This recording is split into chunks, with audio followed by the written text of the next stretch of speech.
About 8 months ago, I uploaded my Battlefield 1 Platinum video, and in that video I mentioned how I was looking to platinum every Battlefield game, minus the now unattainable platinums in some of the earlier Battlefield games. So today, I thought it was time to get another one. Since Battlefield 1 was based on World War I, I thought I'd platinum its sequel next, Battlefield 5, which takes place during the events of World War II. Battlefield 5, which was released in 2018, is based in a World War II setting, and like every Battlefield game, contains a number of multiplayer trophies along with campaign or war story trophies. However, in total, Battlefield 5 only contains 22 trophies, which is by far the lowest trophy total out of any Battlefield game. There are 15 multiplayer trophies and 6 war story trophies. Going into this platinum, I was fairly confident that this would be pretty easy given that I'd played close to 100 hours on the PC and had actually earned 13 achievements. And don't get it twisted, I was actually pretty nice on PC.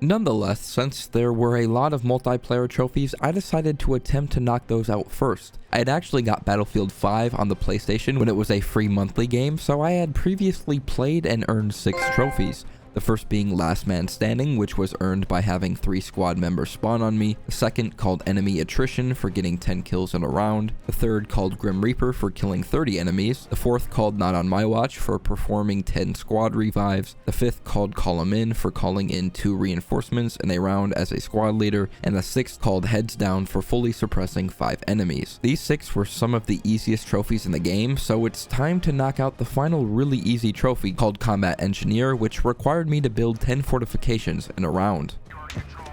1, 2, 3, 4, 5, 6, 7, 8, 9, 10. Yes! The easiest trophy so far. Now that all the easy trophies were earned, I next went for a trophy that could be considered tricky called Fender Bender, which required me to run over 5 enemies. I must have ran over a few enemies when I first played, as after I ran over 2 or 3 more, I got the trophy. I see someone. That dude's mine. I'm not gonna lie. That dude is mine. What? No. Nope. Nope. Nope. Nope.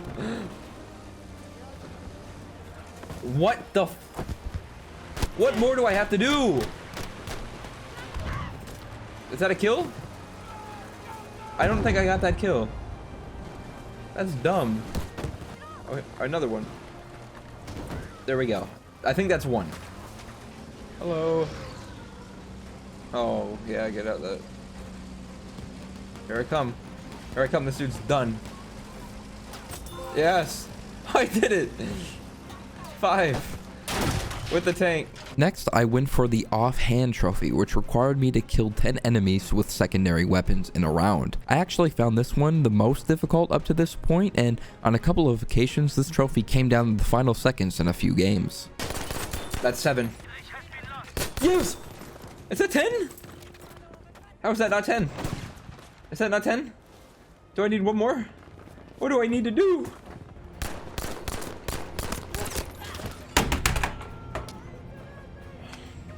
How many kills do I have? I have 9.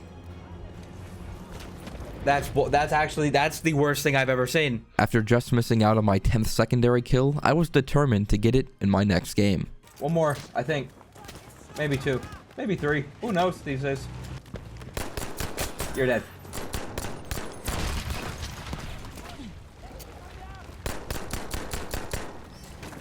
Oh, this is intense. Good gameplay right here. Oh yeah, this is really good gameplay. I'm pushing him. We are losing objective Baker. You thought you could. You thought you could. You thought you could outplay me. You can't. I'm him. A couple of games later, I actually got the trophy Eager Beaver after I earned 150,000 score total.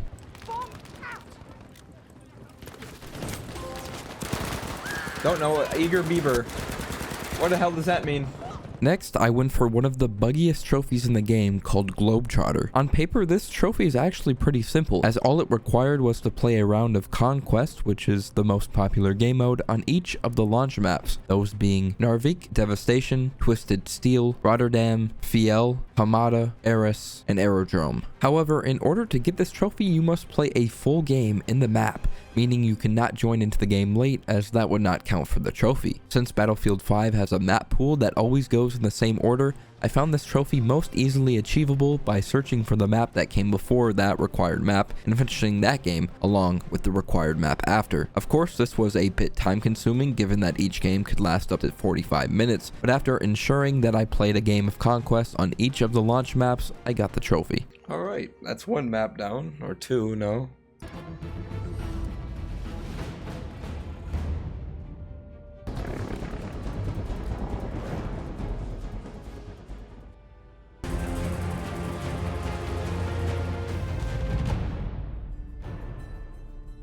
Alright, that's another one we needed.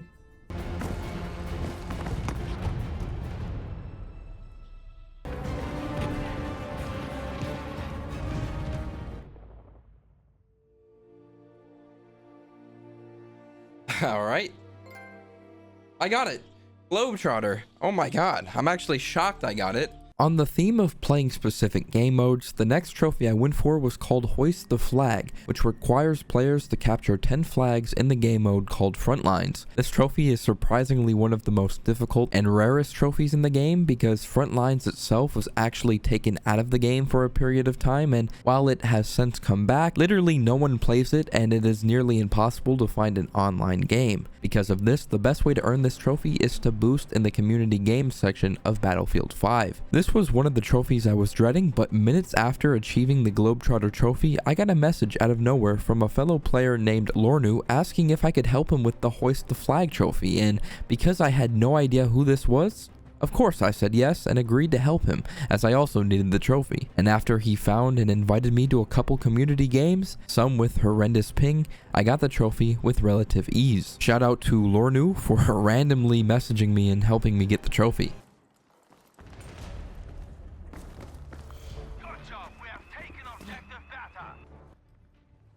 How many more?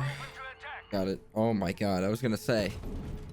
There's no way I have any more. Next, I went for quite possibly the most difficult skill-based trophy called Death from Above. This one required me to destroy 5-man stationary weapons with an airplane. This one is easier said than done. Well, that is if you are a terrible pilot like me, but if you are good at flying, then this one is probably a piece of cake. This one is difficult for two reasons. One, the trophy requires you to destroy a manned stationary weapon, which means an opposing player must be using the stationary weapon, so you are relying on the enemy. And two, flying and actually lining up shots while being shot at proved to be quite a challenge. And of course, after a few games of attempting this, I knew it was not going to be easy.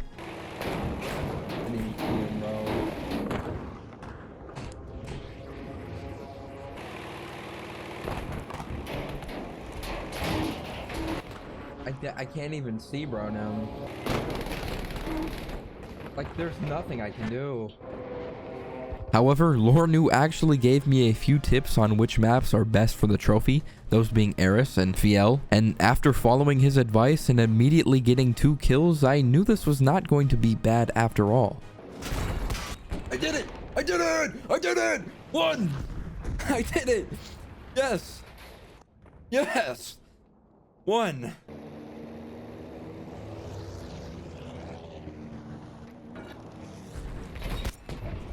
That's two! However, my strategy, which consisted of a kamikaze-based style of me crashing into the stationary weapon, wasn't ideal. It definitely proved to be effective, and shortly after getting my first 2 kills, I got my last 3 and got the hardest trophy in Battlefield 5.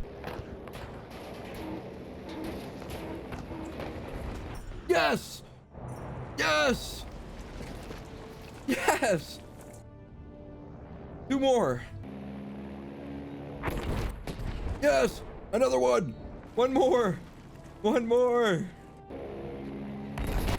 I did it! Come on! Come on! Yes!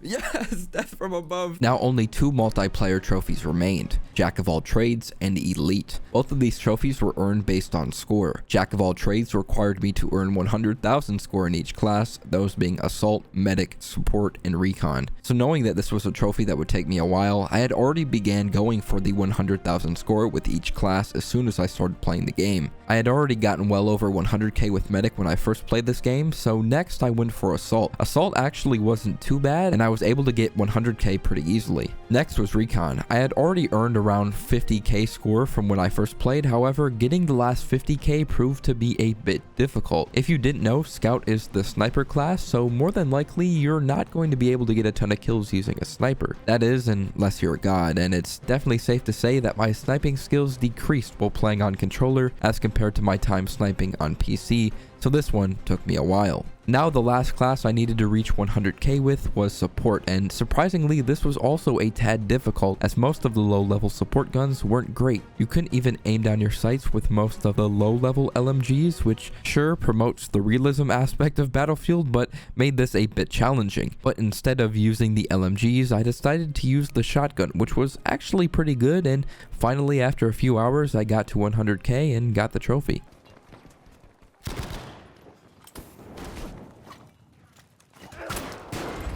Here we go. Jack of all trades. I got it as I died. Now, only 1 trophy remained. The Elite trophy required me to earn 500k score, and since I had already earned over 400k for the Jack of all trades trophy, playing a few more games earned me enough to get 500k, and I got the final multiplayer trophy. Oh, I got it!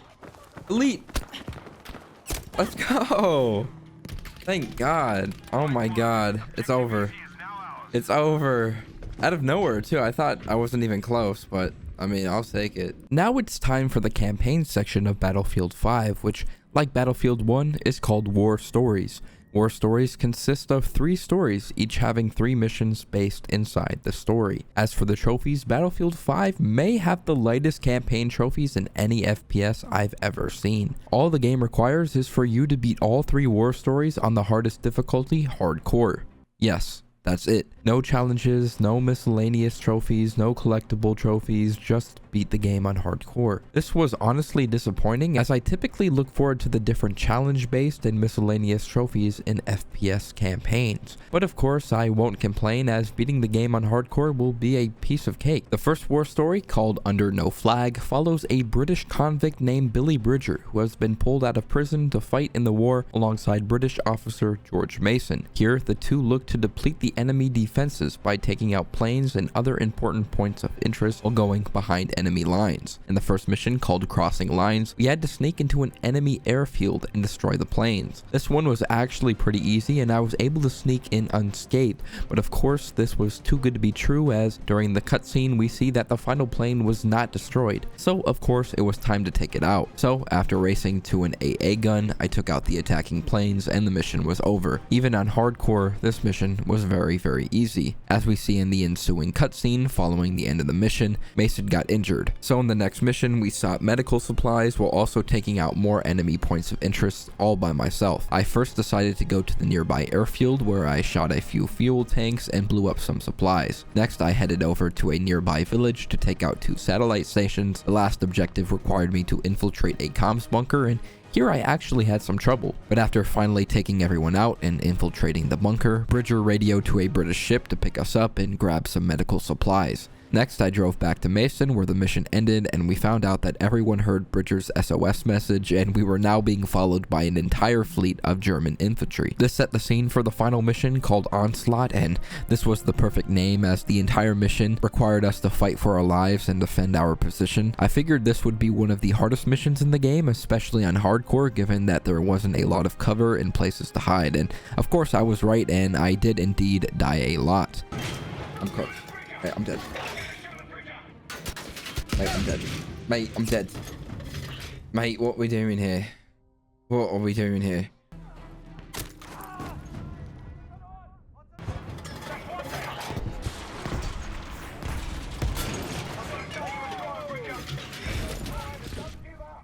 However, the worst part of this mission wasn't that it was difficult. The worst part was actually when Mason decided to play music over a speaker and started singing while I was fighting for my life.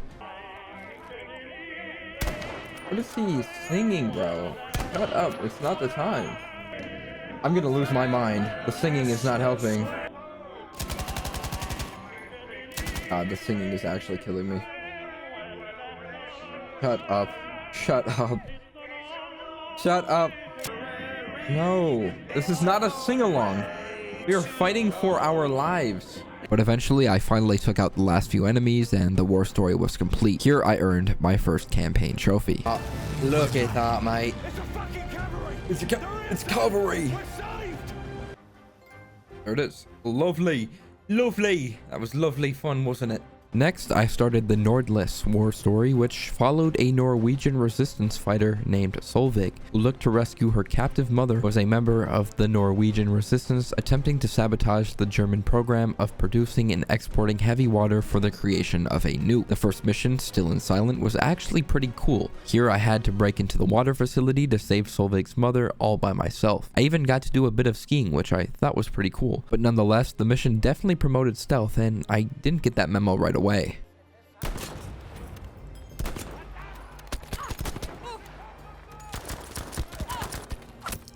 What? But finally, after getting past the guards and utilizing throwing knives, I made it into the facility and rescued Astrid. After defending her from some attacking enemies, I sabotaged 2 objectives and made my way to the rendezvous where this happened.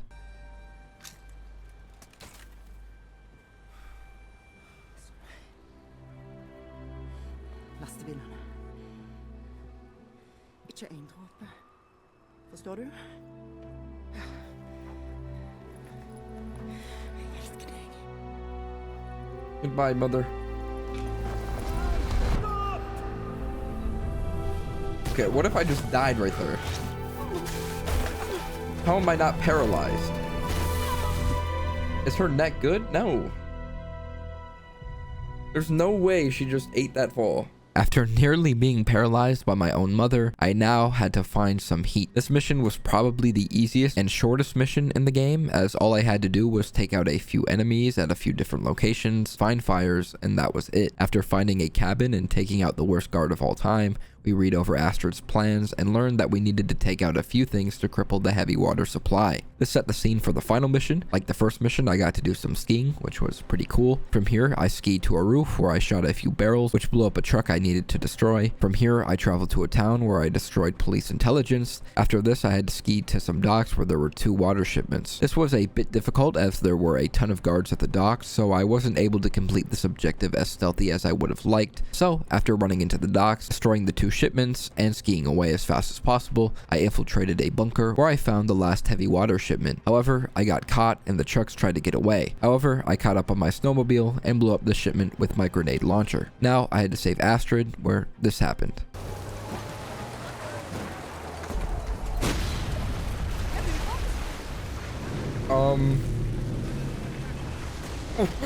What was that? I just get run over?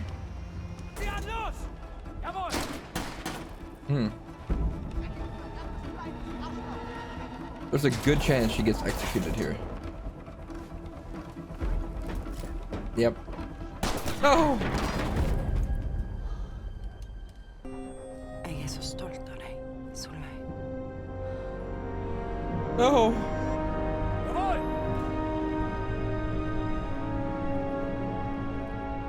You already let it go. I knew it. GG. No.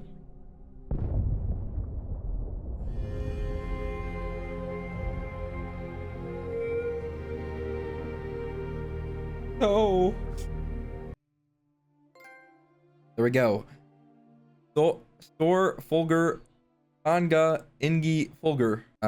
I don't know what that means. Hopefully I didn't say anything bad. Now, only one more story remains, Tirailleur. This war story followed Senegalese units of the French colonial forces who were forced to fight to liberate France. This war story was by far the hardest out of the 3 as it had little to no stealth opportunities and forced you to fight the enemies head on, which in hardcore is not ideal. Here we play as a soldier named Deme, and the first mission begins after our convoy is ambushed. This mission mission is similar to a typical Battlefield multiplayer game, as you are constantly being shot at from every direction, with the main objective to secure an objective at the top of a hill. After going slow and taking out every enemy I saw, we secured the objective. The second part of this mission is where things really started to heat up. Like a lot of the missions in World War II based Call of Duty games, similarly here in Battlefield 5, we had to take out 3 artillery guns while being shot at by MGs in bunkers. This again was not easy and definitely took a few tries. However, again, after being patient and going slow, I took out the 3 field guns and advanced ahead. The last part of the mission required us to secure a bunker and then defend it. Surprisingly, I found this to be the easiest portion of the mission, and I was able to sit back and slowly pick off the enemies. And after taking out the last enemy, the mission was over. The next mission starts with me alone on a road as I look to regroup with my fellow soldiers. This was really the lone stealth section of this war story, and let's just say I wasn't too successful at being stealthy. After getting spotted and quickly dying a couple times, I decided that I would just run to each objective, and this turned out to be somewhat effective.